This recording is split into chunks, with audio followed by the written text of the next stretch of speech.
Aarti, I would like to talk to you about one very important question. Uh, I think, especially in India, we need to understand this.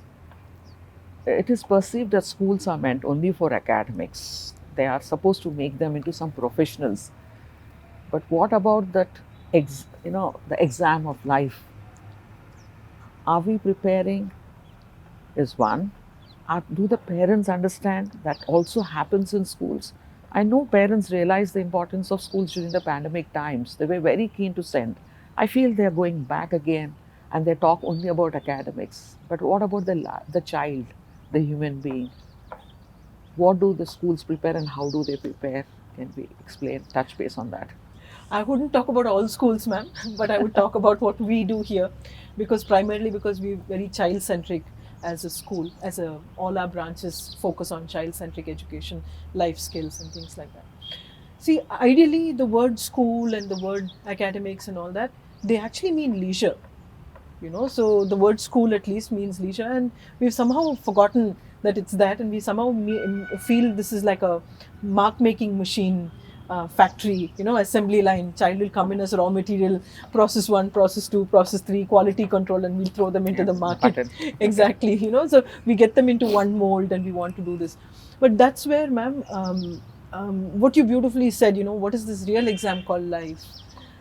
um, in life, the question paper is never given to you before, the content is never given to you before, the syllabus is never exposed to you. You get the test first and then the lesson. And I'm sure, with our life experiences, I can probably say I failed many, and it's not been very easy. And I'm sure many parents will resonate with this as well.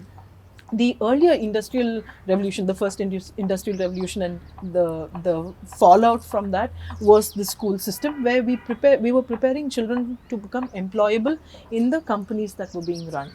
But now, with artificial intelligence coming in such a big way, we don't need clerical people anymore.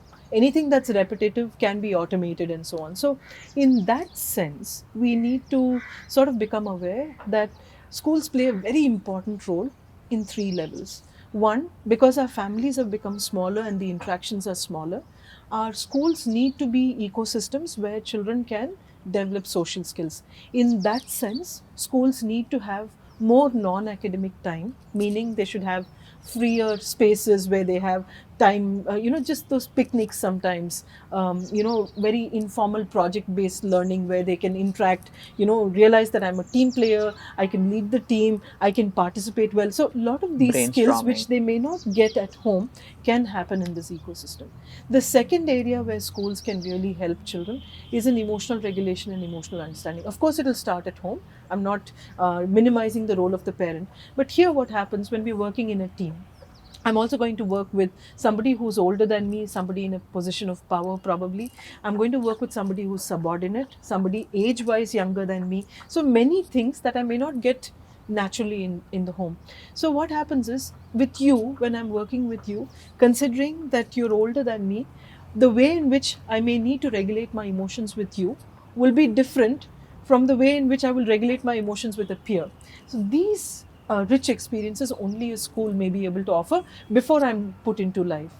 The third area, when we realize that things are becoming automated and more technology driven, the relational aspects have become fewer and fewer. We are not able to have so many qualitative relationships. In that sense, if you noticed many times in my generation, the generations before me, some of the best friends would have been a cousin, or you would have like a second cousin, somebody within the family, within the compound, who would have been your friend. Now you may need to also realize demographically I may need to reach out to somebody else who may have common interests. And if you notice, ma'am, many times children go on to social media to find people who have similar interests. Sure. But if you really open your mind, you may see that person in your own class. I don't know if you remember, ma'am, when we were doing our online session on emotional regulation, there were two children in the class. One guy who mentioned, ma'am, I don't have friends, will you help me Yeah. find a friend? And the moment he put that question out, another child said, I'm also looking for a friend, can we be friends? And I remember Yeah. that we were in that session Yeah. moderating it. So these kind of small beautiful things, I think a school can be a place for. In that sense, we can't be just academics. Academics are a very big part of school. I'm not minimizing that. But we also need to make space for developing social skills, for developing emotional regulation, for developing the ability to work in a team, to work with different age groups, different demographics, and most importantly, for looking at this as a space where I can practice for life. I may still not have all the skills that I require to deal with life or the exam called life, but this would be a good place to start. And in that sense, ma'am, I think in Global Edge, we've sort of remained true to that commitment for each child, and I'm so glad we're able to do that. I hope we continue doing that. And we hope we do a good, beautiful job of it. Thank you.